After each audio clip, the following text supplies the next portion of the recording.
Muito bom dia, boa tarde para vocês. Pessoal, vamos finalizar só as correções, tá bom? É, vamos finalizar as correções que a gente estava fazendo na semana passada. E aí eu já vou começar o capítulo novo, tá? Que é um capítulo um pouquinho complicado, eu quero ter certeza que todo mundo entendeu esse capítulo que a gente estava tendo. Página 22 do livro de vocês. Enquanto vocês abrem, na semana passada, então, nós terminamos, né, nós estávamos falando exatamente sobre o exercício 5, né, que eu tinha dado, verdadeiro, verdadeiro, verdadeiro e falso, né? E aí minha internet caiu rapidinho, depois voltou, mas para quem não conseguiu conectar de novo, essa é a resposta, tá? Página 22. O exercício 6. Coloquem assim, exercício 6, tá? Aí no chat. E o que você respondeu enquanto eu vou lendo. Os terremotos são fenômenos que demonstram nitidamente o caráter.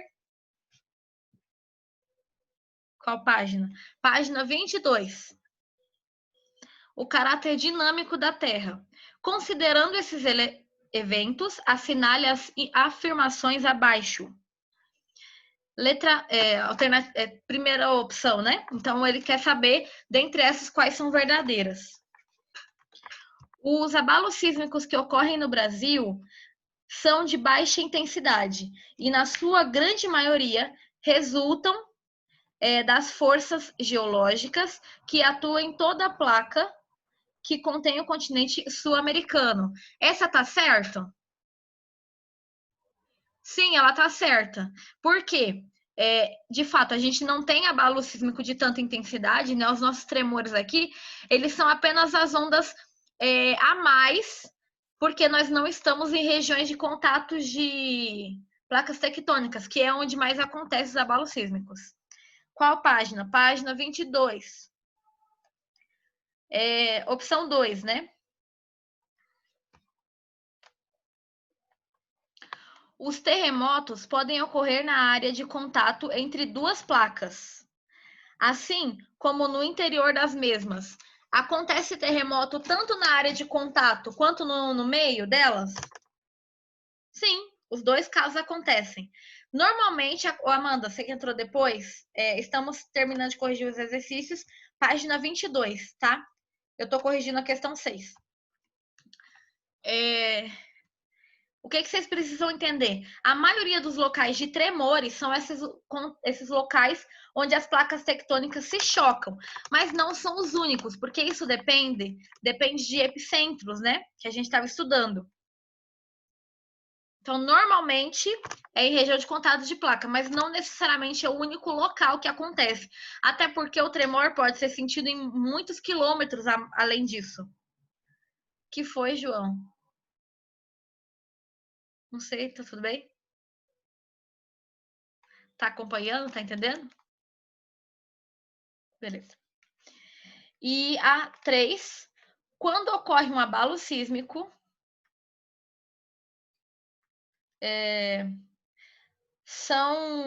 Desculpa, é que eu fiquei em dúvida se eu já tinha respondido a pessoa que me perguntou. Quando ocorre um abalo sísmico, são geradas ondas sísmicas capazes de propagar em todas as direções. Acontece? Por exemplo, tem o epicentro do momento. É como você jogar uma pedrinha num lago. Pensa num lago parado, não um rio que corre, mas um lago que é parado. Quando você jogar a pedrinha, vai ter o marco principal da pedrinha e vai reverberar ondas, né? Pela água. Mesmo que sejam poucas, quanto mais longe do local onde a pedra caiu, menos ondas eles vão ter, certo? É a mesma ideia, só que dentro da Terra, tá?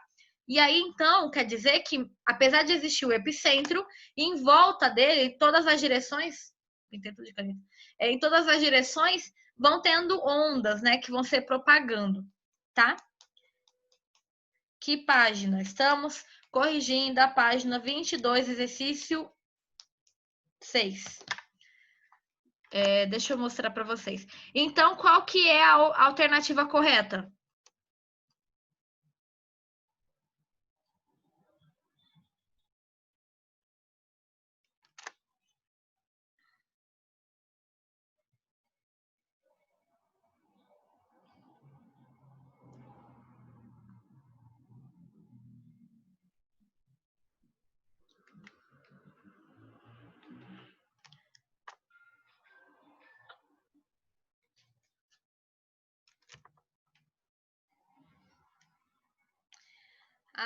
A 3 também tá certa. É a 1, 2 e 3. Então, é a D, a alternativa correta.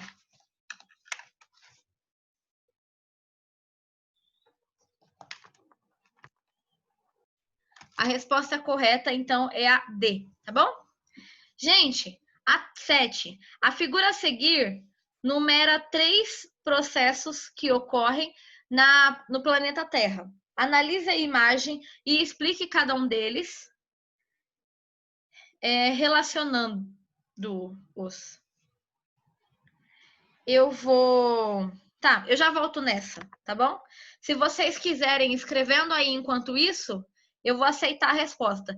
Mas vocês conseguem ver um oceano, vocês conseguem ver as placas tectônicas, né? Uma batendo em relação à outra, de conversão. A estrutura do magma, os bolsões de magma que vão criando, até criar vulcões, certo? Tudo que a gente estudou, né? Eu já vou falar qual é a resposta, se vocês quiserem ir escrevendo aí no chat qual é a resposta que vocês colocaram, vou estar anotando. E eu vou pular, então, antes de abrir essa, que eu quero ver com vocês, a questão 8, sobre o vulcanismo. Assinale a alternativa correta. Uma vez que as vão escrevendo aí na 8 qual que vocês colocaram, tá? Coloca aí no chat, todo mundo. Uma vez que as atividades vulcânicas trazem prejuízos para os seres humanos, não há populações vivendo nas proximidades dos vulcões. B. O vulcanismo ocorre, em geral, distante dos limites das placas tectônicas. C. A decomposição das rochas vulcânicas origina solos férteis, como a terra roxa do Nordeste brasileiro. D. Nas usinas eólicas, o calor dos vulcões pode ser transformado em eletricidade. E E. Amplamente utilizada na construção civil, a pedra pómez é derivada de atividade vulcânica. Deixa eu ver aí quem respondeu.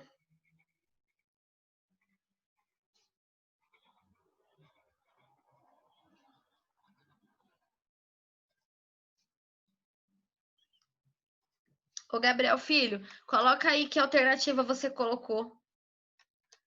Bruna, Eros,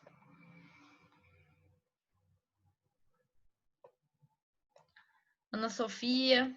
Coloque aí qual alternativa vocês colocaram.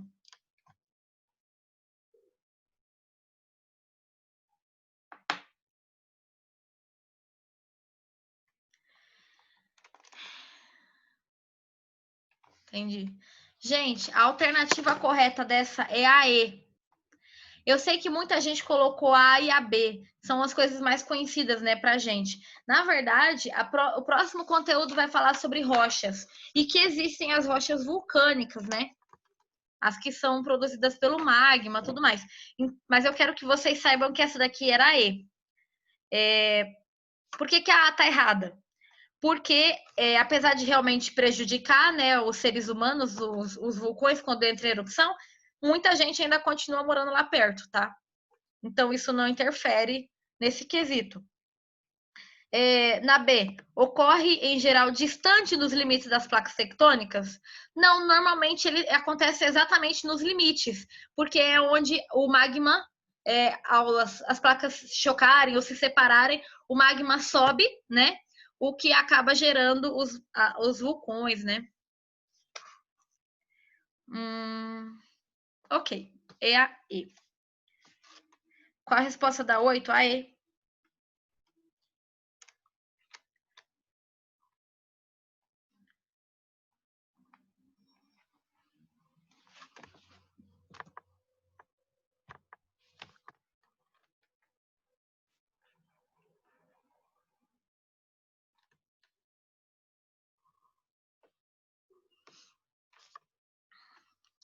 Aqui, sobre o processo, né, que nós estávamos falando sobre a 7. Eu queria mostrar para vocês, né? Ô, João, para de brincadeira com esses negócios aí de galáxia e não sei mais o que. Foca aqui no conteúdo.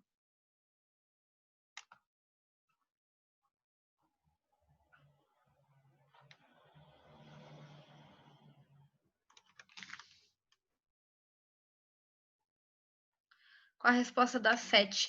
Então, não tinha respondido ainda, eu ia colocar. Eu queria que vocês tivessem respondido alguma coisa. Tá. A figura a seguir demonstra 3 processos que ocorrem no planeta Terra. Analise a imagem e explique cada um deles.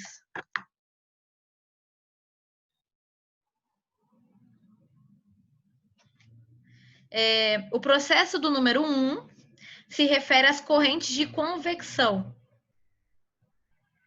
formadas na astenosfera, graças às diferenças de temperatura e pressão. Lembra, a gente começou esse capítulo falando sobre isso, que o calor, entre o calor e o frio, lembra? Tá lá na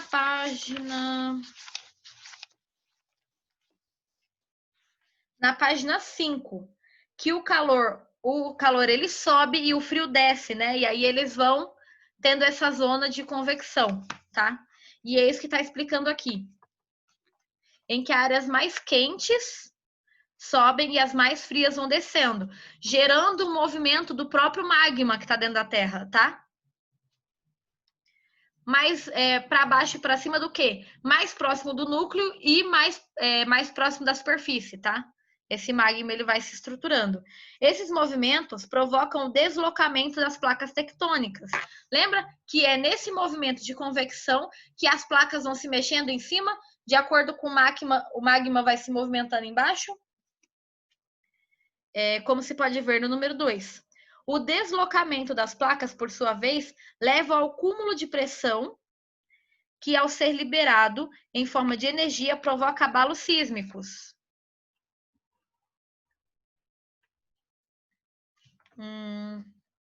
E fissuras por onde flui o magma do interior para a superfície.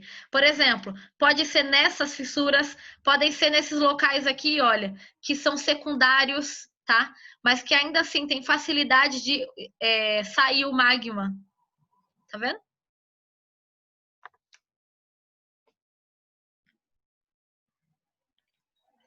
É o processo retratado no número 3. Ok?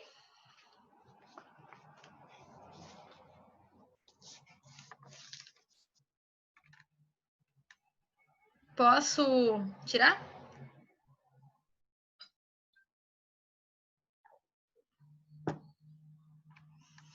Tô esperando um pouquinho.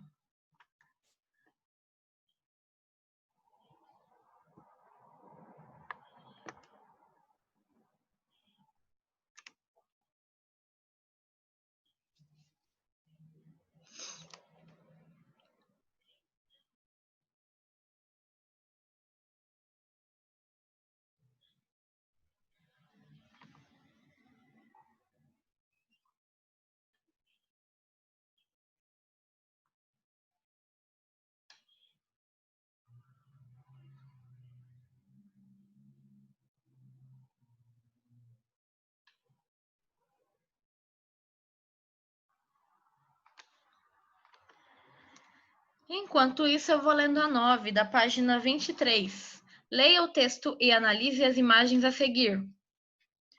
Com 21 ilhas, o arquipélago de Fernando de Noronha se encontra sobre um vulcão cuja base tem 74 quilômetros de diâmetro, localizada a 4.200 metros de profundidade. Então, embaixo, né, de Fernando de Noronha, eles têm um vulcão.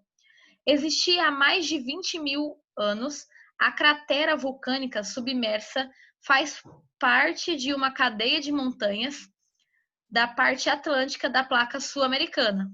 As rochas vulcânicas mais antigas do arquipélago têm cerca de 12 milhões de anos. Então, o que ele está falando? Que esses movimentos aqui, olha, de acordo com o magma vai subindo, vai crescendo e criando como se fossem camadas até criar uma ilha, tá? Ainda mais que eles estão na água. Então, cada vez que o magma ele endurece de novo, vira-se rocha, né? Uma rocha magmática. A gente vai estudar sobre isso no próximo capítulo. E aí, cria-se uma estrutura, tá vendo? Vocês podem acompanhar também no livro de vocês. E aí vocês podem ver um bloco né? Aqui do lado. Pavimento oceânico, profundidade. Então, ele mostra, né, uma área com dimensões, né, para que a gente possa ver exatamente cada um dos lados e que tem estruturas e camadas até formar Fernando de Noronha, aqui, ó, como é dentro do oceano e como ele fica fora, certo? Com base no texto e nas imagens anteriores, explique como se formou o arquipélago de Fernando de Noronha.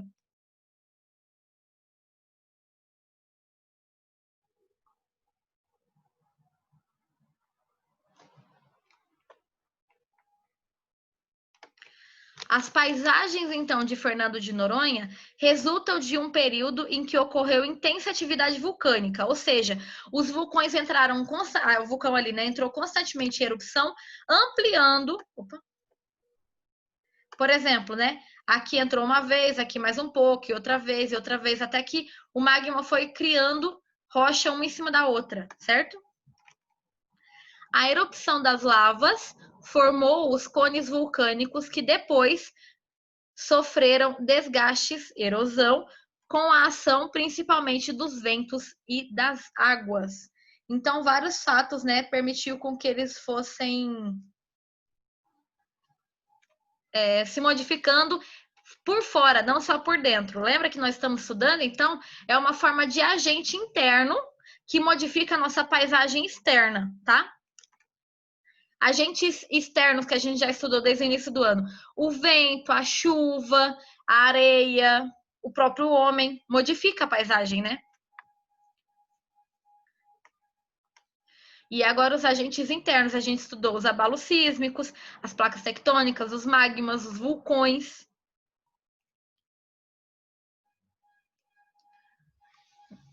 Tudo isso modifica, né, o nosso ambiente por fora, tá? Finalizamos o capítulo 6. Alguém tem alguma dúvida?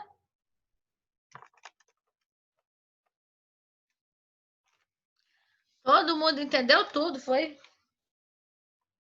Se tiver dúvida, aproveita para perguntar, gente. Pode levantar a mão.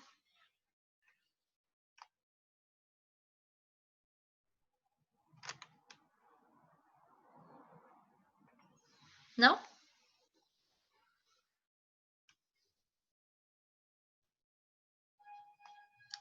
Ok. Então, página 25 do livro de vocês. Nós agora vamos estudar a parte mais ligada ao relevo, às rochas, a esse chão, né, que a gente pisa, tá bom? As pedras, tá? E todas as suas áreas. Esperando só acabar de copiar. E aí eu vou mudar. Enquanto isso, peguem lá a página 25. Eu vou ler o primeiro parágrafo. Se alguém quiser ler o segundo, me fala, tá? A gente pode tentar. Pode mandar aí no chat, que daí eu abro seu áudio. Relevo. As diferentes feições da superfície da Terra constituem-se o relevo. Pode grifar isso aqui, viu?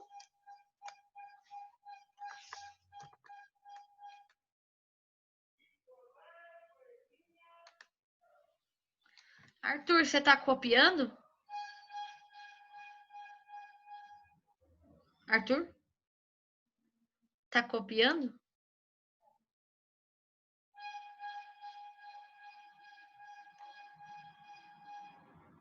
Ok. Podem copiar, podem grifar, então, página 25, a primeira linha, que representa, né, a parte do... O que é o relevo. Tá no slide, mas é sempre bom vocês poderem fazerem as anotações, né, do que é principal. Para conhecer essas feições e entender como elas vão sendo construídas e moldadas ao longo do tempo, primeiro você vai estudar sua constituição e os agentes que a modificam. Depois, verás as primeiras características do relevo, a estrutura.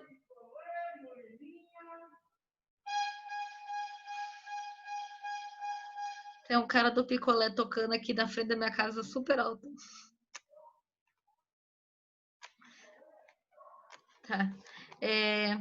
A estrutura, as formas e a altitude. Quem não conhece esse termo de altitude, vocês podem fazer uma anotação aí, uma informação, tá? Para prestar atenção nessa parte aqui do lado, tá? Tá explicando o que é altitude. É a medida vertical de um ponto da superfície terrestre a partir do nível do mar.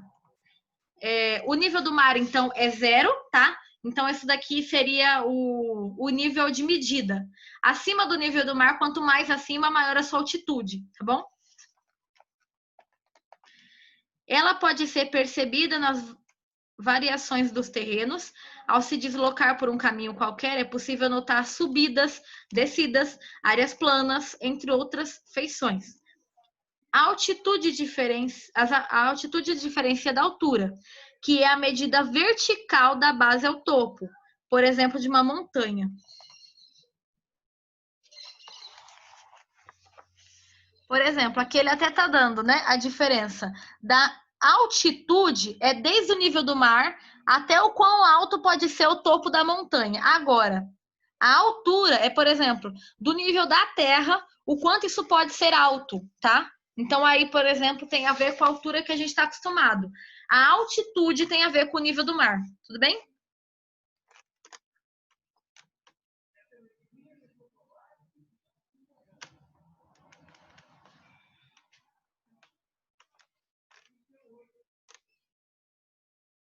Ok.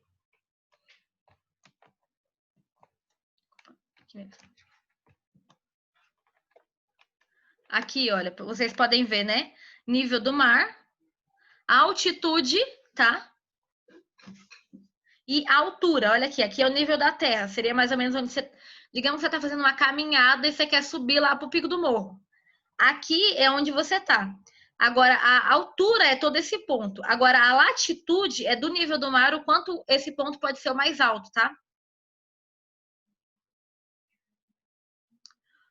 Ok, então aqui, ó, as diferentes feições da superfície da Terra constituem o relevo. Pode grifar essa linha aqui, tá bom? Essa primeira linha no livro de vocês. Para conhecer essas feições e entender como elas vão sendo construídas e moldadas ao longo do tempo, primeiro você vai estudar uma constituição de agentes. Eu trouxe algumas outras coisas além do que o livro traz. Daniel, você quer fazer uma pergunta? Por isso que você levantou a mão?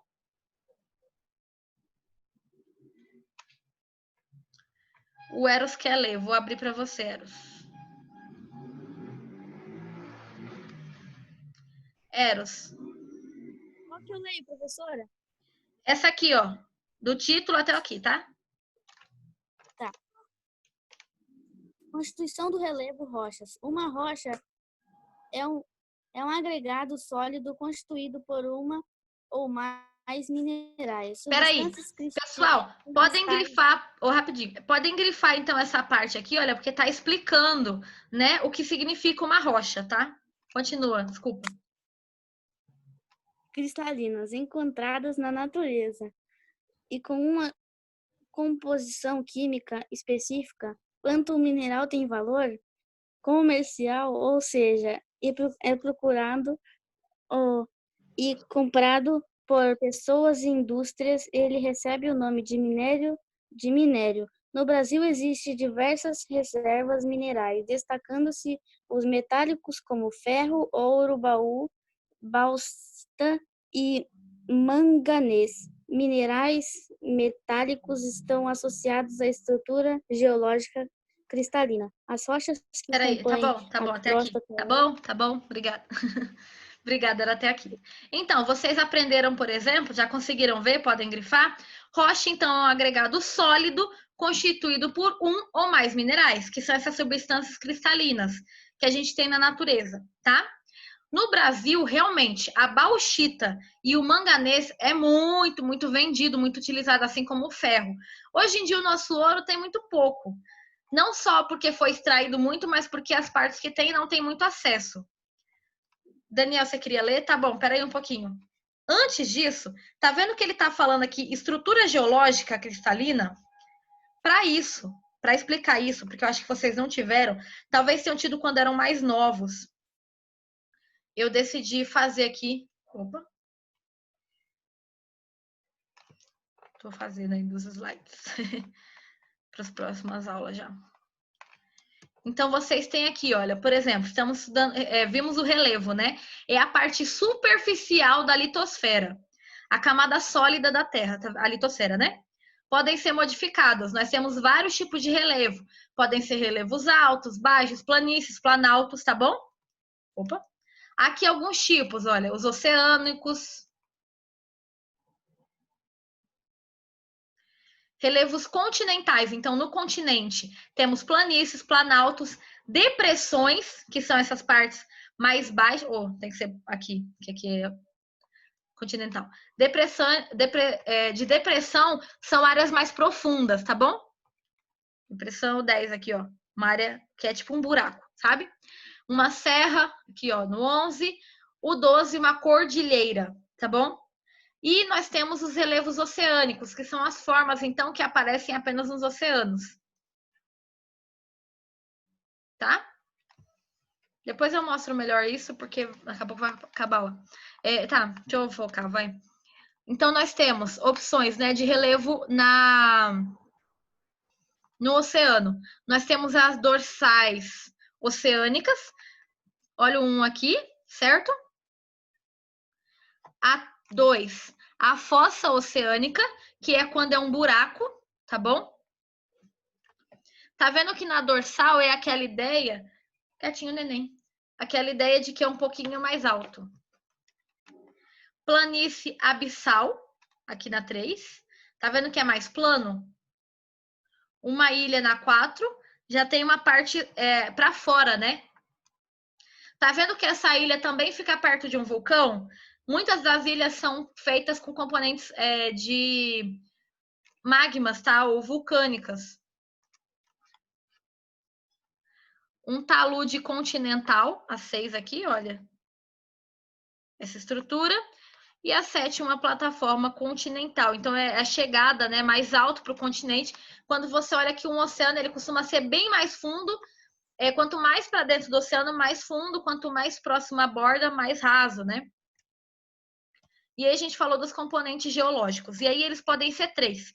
Sendo que, dentre eles, nós temos os escudos cristalinos, tá? O que é isso? É uma formação do terreno geológico, tá bom? Que se desenvolveu em milhões de anos. Ele tem esse nome por ser uma camada bem resistente, tá? Aqui vocês podem ver, olha, ela é um pouco mais alta nos 2 pontos, certo? E é mais resistente, são feitas de rochas mais pesadas. Não traz isso no livro, viu? Nós temos os sedimentares, que são essas bacias sedimentares, estão vendo aqui, olha, que elas vão criando camadas, porque são restos de sedimentos, formadas então por rochas localizadas em áreas de depressão. Então era uma área funda que ela foi se preenchendo por esses sedimentos mesmo, que podem ter vindo com o vento, com o tempo, tá?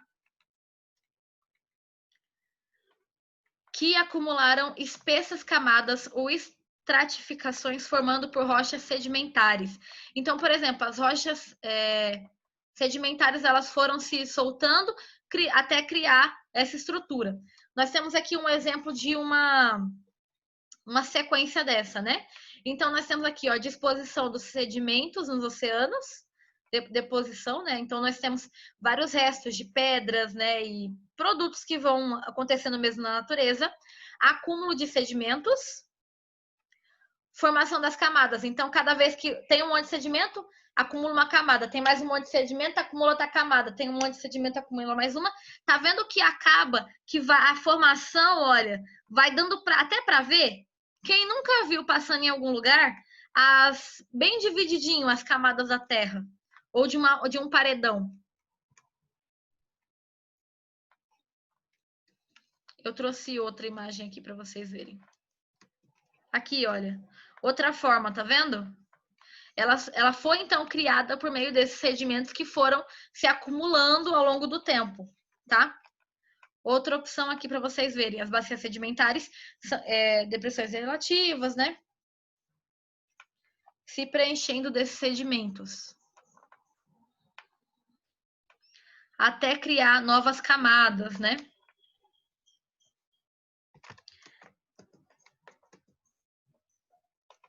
E nós temos os dobramentos modernos. Aqui, ó. Tem esse nome porque realmente são mais novos. São grandes estruturas formadas por rochas magmáticas. Então, quando um vulcão ele entra em erupção e esse magma ele novamente vai se transformando em uma rocha sólida, vão criando estruturas geológicas, né, camadas da Terra que chama-se dobramento moderno. Grandes estruturas formadas por rochas magmáticas e sedimentares pouco resistentes. Então, ela não é tão dura, tá? Foram afetadas por forças tectônicas durante o período terciário. Então, elas são consideradas a camada mais nova da Terra. Pessoal, coloquem aí no chat o nome de quem está participando da aula.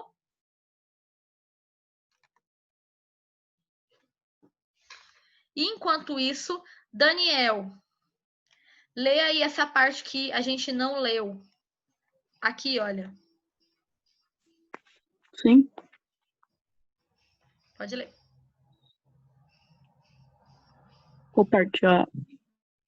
As rochas. As rochas que compõem as crostas terrestres são de diferentes tipos. De acordo com sua origem, elas podem ser magmáticas, sedimentares ou metamórficas. Veja os detalhes na tabela acima. Sedimentares e metamórficas, né? Vocês podem ir estudando essa tabela aqui, ó, durante a semana para a próxima aula, tá? Eu, pessoalmente, sempre amei pedra. Eu tinha uma coleção de pedra na minha casa desde pequenininha. E sempre gostei muito de ver sobre isso. Bruna, Ana Sofia, Pedro, Arthur. Mais alguém que está aí na sala que pode colocar o nome no chat para representar? Participou? Nome na chamada, menos de 1 minuto. Vai. Amanda, Eros, Daniel. Quem mais? Eros, de novo. Faltou ninguém?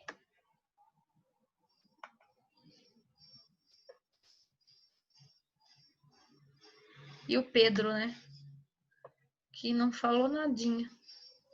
Gabriel Filho, cadê também? Tem que colocar aí na chamada.